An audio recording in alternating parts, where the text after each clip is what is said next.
You may have several questions. For example, why am I dressed up like this? And what am I doing at a high school filled with geeks of all kinds?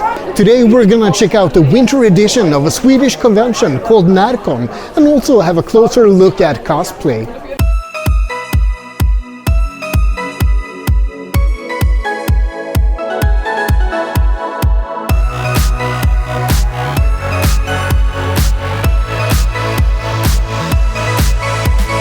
NärCon is a convention that takes place 2 times per year in the town of Linköping, and that's a little bit odd. NärCon's name would indicate that it's located in the province of Närke in Sweden, and it did in fact start there.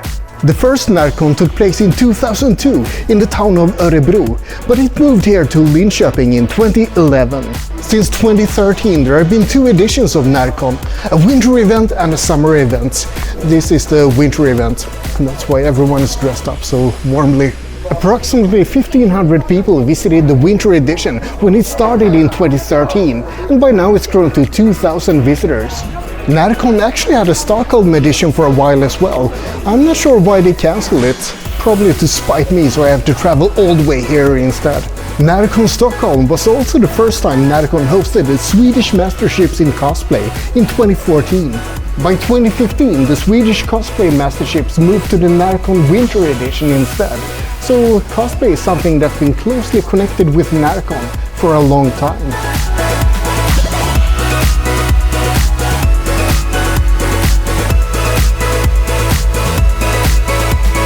Cosplayers come in all shapes and sizes, all ages, and all levels of effort. I'm cosplaying as Zhongli from Genshin Impact, and if you haven't heard of the game, you've been living under a rock.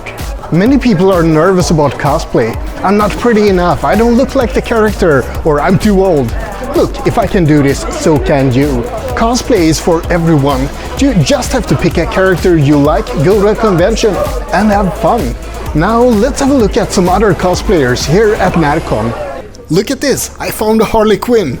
And I've actually prepared a Harley Quinn quiz. What do you think of your chances?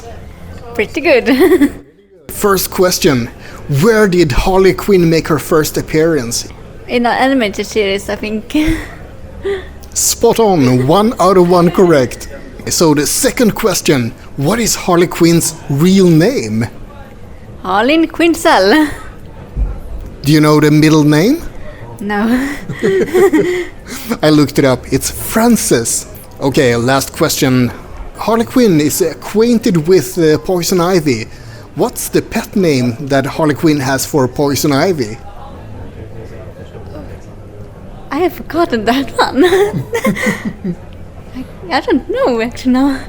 The pet name is Red. I think that's pretty good. Or do you feel happy? Do you feel satisfied?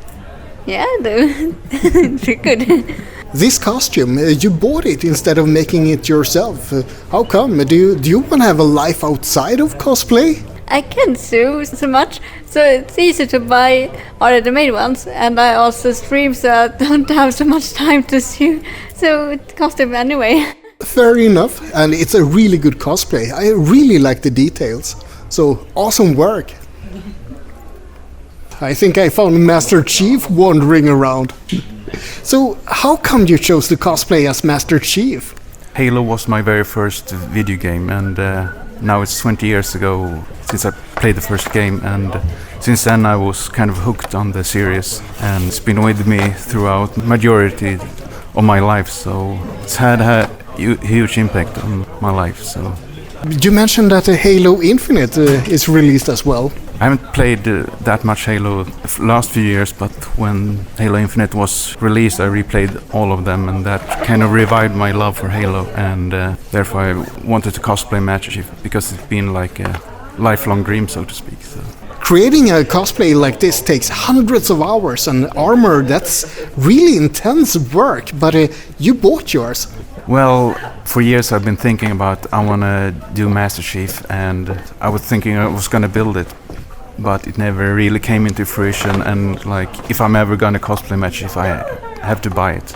Not everybody has the time, the knowledge or the patience to build a cosplay, so I think it's totally okay if you buy yours, and cosplay is for everyone, and I admire people who make their own cosplays, absolutely, but not everybody wants to do it. They just want to wear the suits. So. Do you have any other cosplay projects other than Master Chief? Yeah, I just did my Infinity War Captain America, which is also a cosplay I wanted to do for a long time. Ever since the first poster of Infinity War, when I saw Captain America with the beard the first time. But it was also something, I was going to do it 3 years ago, and I bought the shields, but then I got unemployed, and then COVID came.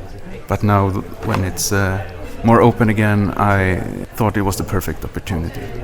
And Captain America, as well as Master Chief, is a super soldier, so my love for them is kind of intertwined in a way. So I'm sitting here with a super soldier from 2 franchises. That's awesome. But you had other projects as well. Yeah, I also gonna do Obi-Wan Kenobi, which also is a perfect combo for Infinity War Cap with the beard, as well as doing Homelander from The Boys. One of the first times gonna do a villain. I've done Hans and Agent Callus from Rebels, but this one is the most evil of them all, I think. But Homelander, then you're gonna have to shave the beard. Yeah. Well, I can always do Cap without the beard, and if I want to, I could do Padawan Obi-Wan. So. Sounds like a great plan. You have it all figured out.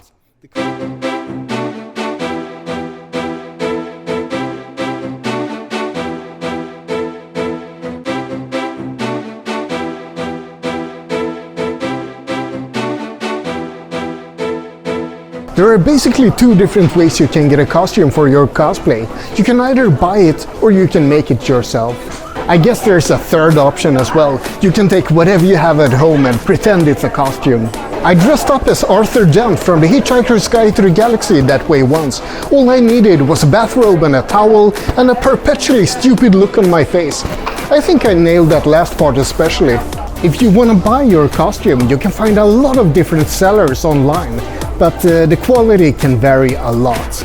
Before you buy anything, check online reviews, or even better, see if you can find videos of people trying on the costumes. Also, beware of sizes. You might end up with something so tight half your naughty bits are hanging out, or with an oversized tent. Some people don't want things the easy way though, and some people, not me, have the skills to make their own costumes. Maybe we can find someone to tell us a little bit more of that. Who are you cosplaying as? I'm cosplaying as Laudna from Critical Role, the campaign 3. Yeah, campaign 3. The third one. So there have been 3 campaigns, or 2 campaigns, and the third one is in motion, and there are hundreds of hours. Have you watched everything? No, but I have watched enough. No, I try to just watch the important things and then read up on the other things so that I'm aware. But I have watched all of the third campaign so far. Well, that little critter, it looks absolutely awesome. How is it made? Is it a real one? It's 3D printed, the head. I got it 3D printed from my dad's friend, actually. And then the body is a decapitated IKEA rat that I actually not only took off the head, I took off the tail and added the tail of a big one, and then painted it to look more realistic. Unfortunately, there was a lot of trouble getting the head on, because the throat I made out of a sort of styrofoam to make it more stable, and I tried to glue it on with contact cement, which erodes the styrofoam, and it's a big problem. And I had to use caulk, I think, to put it back on, and not because the throat was so destroyed. It looked really gruesome because I'd already painted it red, and then it was just dissolving and it looked like rotten flesh. It's a little gross, but I think he's pretty cute. That is awesome! I love all the details. How long did it take to make this costume? I mean, I did make most of it within the 3 weeks that I knew NerCon was going to happen. But I started with the embroidery I've been working on for a couple months, I think.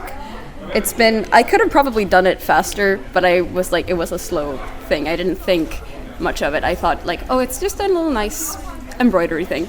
And then actually I'm most impressed by this, which is actually a corset that I made in a day, and I am very impressed. because my father said he didn't think I could make a corset in 2 weeks, and I made it in a day. So I'm pretty proud.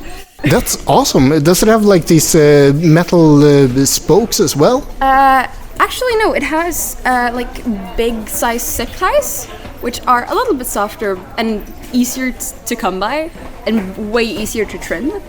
It's actually really practical. Awesome costume overall. So you're cosplaying a character from Coriolis RPG from the Free League. Why don't you play something from Dungeons and Dragons that people actually play? I've actually never played Dungeons and Dragons. It has too many rules, and the rules change every day, kind of. Too many rules, so you want things to be free, you want to be able to dictate your own moves. Yeah, kind of. Actually, I think Dungeons and Dragons is too hard for me. Isn't the point of cosplaying that you play a character that people recognize? How come you made your own character? I usually cosplay more famous characters, but I got Coriolis from my mother in Christmas present, and I read 5 pages and was so inspired. Nice! I stand corrected. You can play as anything in that case. Is there any character that you would never cosplay as?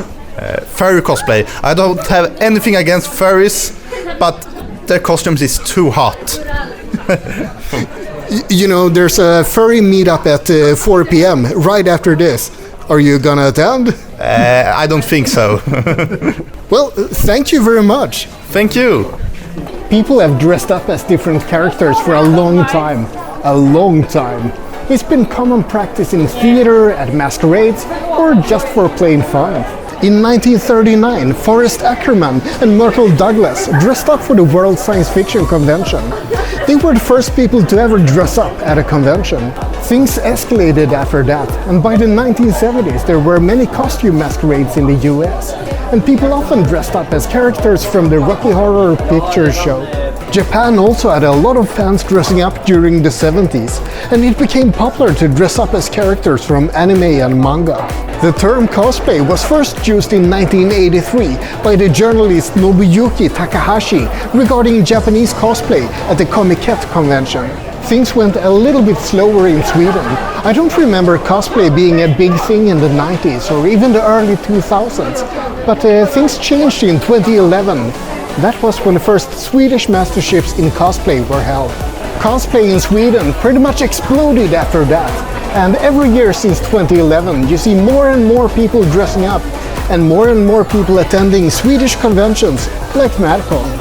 When it comes to conventions like these, I would like to categorize them into 2 different types: commercially driven conventions and enthusiast-driven conventions. Comic-Con is an example of a commercially driven convention.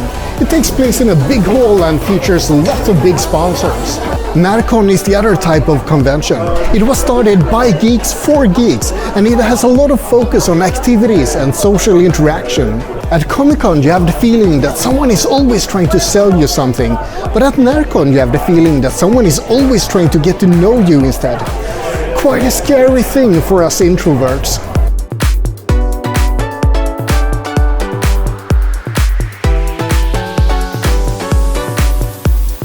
I have to admit that I just know about half of the characters I've seen here. If you could help me identify the different cosplays, please let me know in the comments. So, what are you guys cosplaying as? Ourselves? Yep. Yeah. The best kind of costume! I know, right? Sure It's 100% authentic. Yep. Apparently I'm gonna try to do a cosplay walk-on. This is just slightly terrifying. Nervous. How's this gonna go?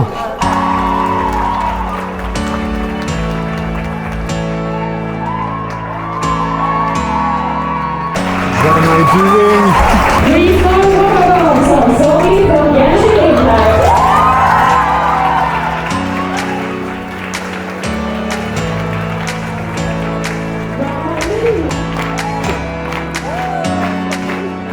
That was a quick look at NärCon Winter 2022. I hope you enjoyed it. Like and subscribe, but most importantly, have a great day.